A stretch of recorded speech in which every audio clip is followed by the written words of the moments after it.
Assalamualaikum warahmatullahi wabarakatuh. Halo, perkenalkan saya Rani Maulidia dengan NIM 22129215. Saya dari jurusan Prodi PGSD. Kali ini saya akan mempresentasikan tentang proses administrasi sarana dan prasarana pendidikan. Yang pertama yaitu pengertian sarana dan prasarana pendidikan.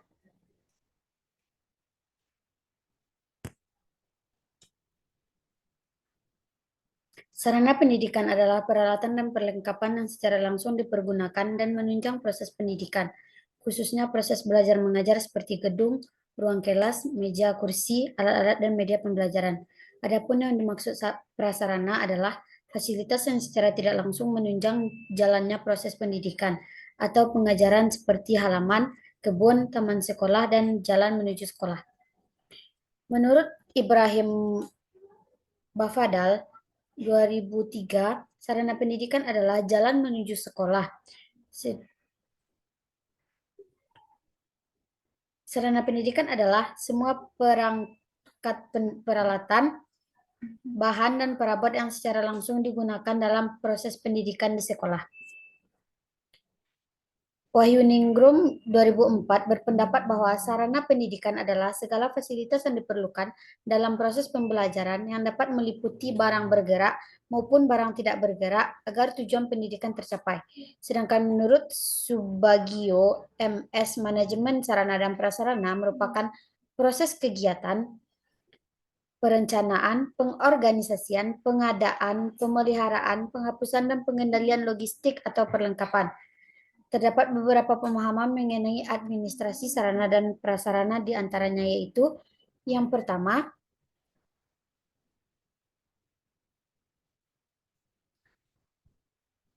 berdasarkan konsep lama dan modern. Menurut konsep lama, administrasi sarana dan prasarana itu diartikan sebagai sebuah sistem yang mengatur ketertiban peralatan yang ada di sekolah. Menurut konsepsi modern, administrasi sarana dan prasarana itu adalah suatu proses seleksi dalam penggunaan sarana dan prasarana yang ada di sekolah. Guru menurut konsepsi lama bertugas untuk mengatur ketertiban pengguna sarana sekolah, sedangkan menurut konsepsi modern, guru bertugas sebagai administrator dan bertanggung jawab kepada kepala sekolah. Yang kedua yaitu berdasarkan pandangan pendek atau operasional tertentu. Seperangkat kegiatan dalam mempertahankan ketertiban penggunaan sarana dan prasarana di sekolah melalui penggunaan disiplin atau pendekatan otoriter. Seperangkat kegiatan untuk mempertahankan ketertiban sarana dan prasarana sekolah dengan melalui pendekatan intimidasi. Seperangkat kegiatan untuk memaksimalkan penggunaan sarana dan prasarana sekolah dalam proses pembelajaran pendek atau pendekatan permisif.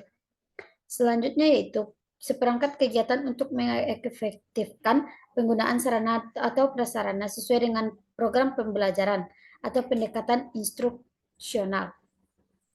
Selanjutnya yaitu seperangkat kegiatan untuk mempertahankan keutuhan dan keamanan dari sarana dan prasarana yang ada di sekolah.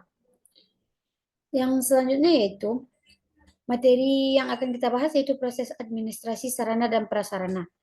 Proses administrasi sarana dan prasarana penting dilakukan agar pengadaan sarana dan prasarana tepat sasaran dan efektif dalam penggunaannya.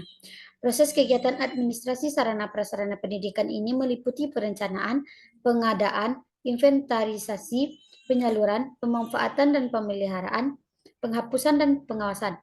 Pada garis besarnya, administrasi sarana dan prasarana menurut Peraturan Perundang-undangan Nomor 9 Tahun 2005 meliputi 5 hal, yakni yang pertama, penentuan kebutuhan, yang kedua proses pengadaan, yang ketiga pemakaian, yang keempat pencatatan atau pengurusan, dan yang terakhir pertanggungjawaban. Menurut Sujipto 1993, aktivitas administrasi dalam bidang sarana dan prasarana pendidikan meliputi perencanaan, pengadaan, inventarisasi, penyaluran, pemanfaatan dan pemeliharaan, penghapusan dan pengawasan sarana dan prasarana pendidikan. Dapat diuraikan menjadi 7, yaitu yang pertama perencanaan. Perencanaan sarana dan prasarana pendidikan merupakan suatu analisis dalam menetapkan kebutuhan dalam proses belajar mengajar dengan istilah kebutuhan primer dan kebutuhan yang menunjang. Dalam proses perencanaan ini harus dilakukan dengan teliti sesuai dengan karakteristik sarana dan prasarana yang dibutuhkan, baik jenisnya, jumlahnya, ataupun pemanfaatannya, bahkan harganya. Hal-hal yang perlu diperhatikan dalam menyusun perencanaan sarana dan prasarana diantaranya yaitu gunakan prosedur pengelolaan sarana dan prasarana, tentukan jenis, kuantitas, dan kualitas sarana dan prasarana yang dibutuhkan, sesuaikan antara kebutuhan sarana dan prasarana dengan biaya yang tersedia, sediakan dan gunakan sarana dan prasarana dalam kegiatan operasional, penyimpanan dan pemeliharaan sarana dan prasarana, kumpulkan dan kelola sarana dan prasarana, penghapusan sarana dan prasarana sesuai dengan prosedur yang terjadi. Yang kedua yaitu pengadaan. Pengadaan adalah semua kegiatan penyediaan sarana atau prasarana untuk menunjang pelaksanaan tugas. Karena fungsi dan kegiatan setiap organisasi berbeda, maka pengadaan sarana dan prasarana juga tidak selalu sama antara organisasi yang satu dengan yang lain.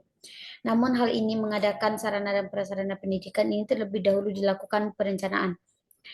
Adapun dalam pengadaan sarana dan prasarana pendidikan harus ada seksi perbekalan yang memiliki fungsi-fungsi sebagai berikut.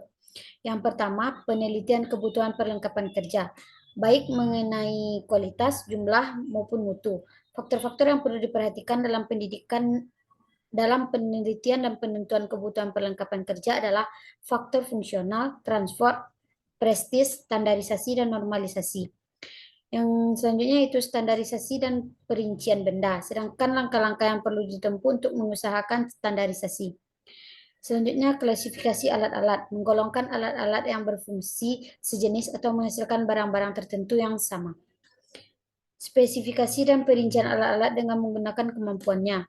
Standarisasi alat-alat dengan pertimbangan untuk penggunaan dalam jangka waktu lama dan pertimbangan definisi kerja. Proses selanjutnya yaitu persediaan. Inventarisasi sarana dan prasarana pendidikan merupakan jaringan kegiatan dan upaya memperoleh data diperlukan mengenai sarana dan prasarana yang dimiliki. Secara singkat, inventarisasi dapat diartikan sebagai rincian catatan mengenai sarana dan prasarana. Dalam hal pencatatan inventarisasi yang dilakukan di setiap organisasi bisa saja berbeda. Namun pada dasarnya semua dilakukan dengan tujuan yang sama. Tujuan inventarisasi sarana dan prasarana antara lain agar terkoordinir data tentang sarana dan prasarana yang dimiliki oleh sebuah organisasi, khususnya pada hal sarana dan prasarana pendidikan. Adanya bukti tertulis terhadap sebuah kegiatan tentang pengelolaan barang sehingga dapat dipertanggungjawabkan. Memudahkan dalam pengecekan barang, memudahkan dalam pengawasan, dan memudahkan ketika mengadakan kegiatan mutasi penghapusan barang. Proses yang keempat yaitu penyaluran. Penyaluran merupakan kegiatan yang menyangkut pemindahan barang dan tanggung jawab dari instansi atau pemegang yang satu kepada instansi atau pemegang yang lain. Kegiatan penyaluran barang meliputi tiga bagian, yaitu yang pertama penyusunan alokasi untuk menghindari pemborosan dalam pembagian barang sehingga merata dan seimbang dengan kebutuhan pemakaiannya masing-masing. Maka perlu disusun alokasi kuantitas dan frekuensi pendistribusiannya sehingga sungguh-sungguh dapat menunjang kegiatan instruksional. Yang kedua yaitu pengiriman barang. Pengiriman barang dari pusat-pusat penyalur barang perlu memperhatikan berbagai hal seperti cara pengiriman, pengemasan, pemuatan, pengangkutan, dan pembongkaran. Yang ketiga yaitu penyerahan barang. Dalam penyerahan barang hendaklah tidak dilupakan untuk mengisi daftar penyerahan barang, surat pengantar, faktur, tanda terima penyerahan barang, biaya pengiriman, dan sebagainya. Proses yang kelima yaitu pemanfaatan dan pemeliharaan. Pemeliharaan adalah kegiatan terus-menerus untuk mengusahakan agar barang-barang tetap dalam keadaan baik atau siap untuk dipakai. Tujuan pemeliharaan sarana dan prasarana diantaranya itu agar barang tidak mudah rusak karena hama atau suhu cuaca, agar barang tidak mudah hilang, agar barang tidak kadaluarsa, agar barang tidak mudah susut, dan agar sarana dan prasarana selalu dalam keadaan bersih. Pemeliharaan sarana dan prasarana dapat dilakukan dengan berbagai cara, diantaranya itu pemeliharaan berdasarkan waktu. Yang pertama, pemeliharaan sehari-hari, di mana sarana dan prasarana yang dilakukan setiap hari. Biasanya dilakukan oleh petugas atau karyawan yang menggunakan barang dan bertanggung jawab atas barang tersebut. Yang kedua yaitu pemeliharaan berkala. Pemeliharaan berkala dapat dilakukan untuk berbagai jenis sarana dan prasarana dan biasanya dilakukan oleh petugas yang khusus menangani pemeliharaan barang. Adapun rentan waktunya bisa seminggu sekali, sebulan sekali, atau sesuai rentang waktu yang diperlukan. Yang kedua yaitu pemeliharaan berdasarkan jenis barang. Pemeliharaan barang bergerak. Pemeliharaan barang bergerak dapat dilakukan setiap hari maupun secara berkala. Yang kedua yaitu pemeliharaan barang tidak bergerak. Pemeliharaan barang tidak bergerak juga dapat dilakukan setiap hari atau secara berkala untuk mengetahui sampai sejauh mana kualitas barang tersebut masih dapat digunakan. Yang proses yang keenam yaitu eliminasi. Eliminasi atau penghapusan merupakan suatu proses kegiatan yang bertujuan untuk mengeluarkan atau menghilangkan barang-barang milik negara dari daftar inventaris negara berdasarkan peraturan perundang-undangan yang berlaku. Sebagai salah satu fungsi dan pengelolaan perlengkapan, penghapusan mempunyai arti. Yang pertama, mencegah kerugian yang jauh lebih besar yang disebabkan oleh pengeluaran yang semakin besar untuk biaya perawatan dan perbaikan pemeliharaan terhadap barang yang semakin buruk kondisinya. Yang kedua yaitu meringankan beban kerja inventarisasi karena banyaknya barang-barang yang tinggal menyusut. Yang terakhir yaitu pengawasan. Seluruh kegiatan administrasi sarana dan prasarana tidak bisa berjalan sendiri tanpa kendali dan pengawasan. Artinya setiap kegiatan masing-masing dapat dimonitoring setiap saat oleh pimpinan organisasi serta diperhatikan kerjasamanya satu sama lain. Selanjutnya yaitu peran guru dalam administrasi sarana dan prasarana pendidikan. Kebijakan pemerintah tentang pengelolaan sarana dan prasarana sekolah tertuang di dalam Undang-Undang Nomor 20 Tahun 2003 tentang Sistem Pendidikan Nasional. Pasal 45 ayat 1 yaitu setiap satuan pendidikan formal dan non-formal menyediakan sarana dan prasarana yang memenuhi keperluan pendidikan sesuai dengan pertumbuhan dan perkembangan potensi fisik, kecerdasan intelektual, sosial, emosional, dan kejiwaan peserta didik. Adapun peran guru dalam administrasi sarana dan prasarana sekolah yaitu yang pertama terlibat dalam perencanaan pengadaan alat bantu pengajaran, yang kedua terlibat dalam pemanfaatan dan pemeliharaan alat bantu pengajaran yang digunakan guru, yang ketiga pengawasan dalam penggunaan alat praktek oleh siswa. Para guru turut membuat perencanaan tentang kebutuhan sarana dan prasarana.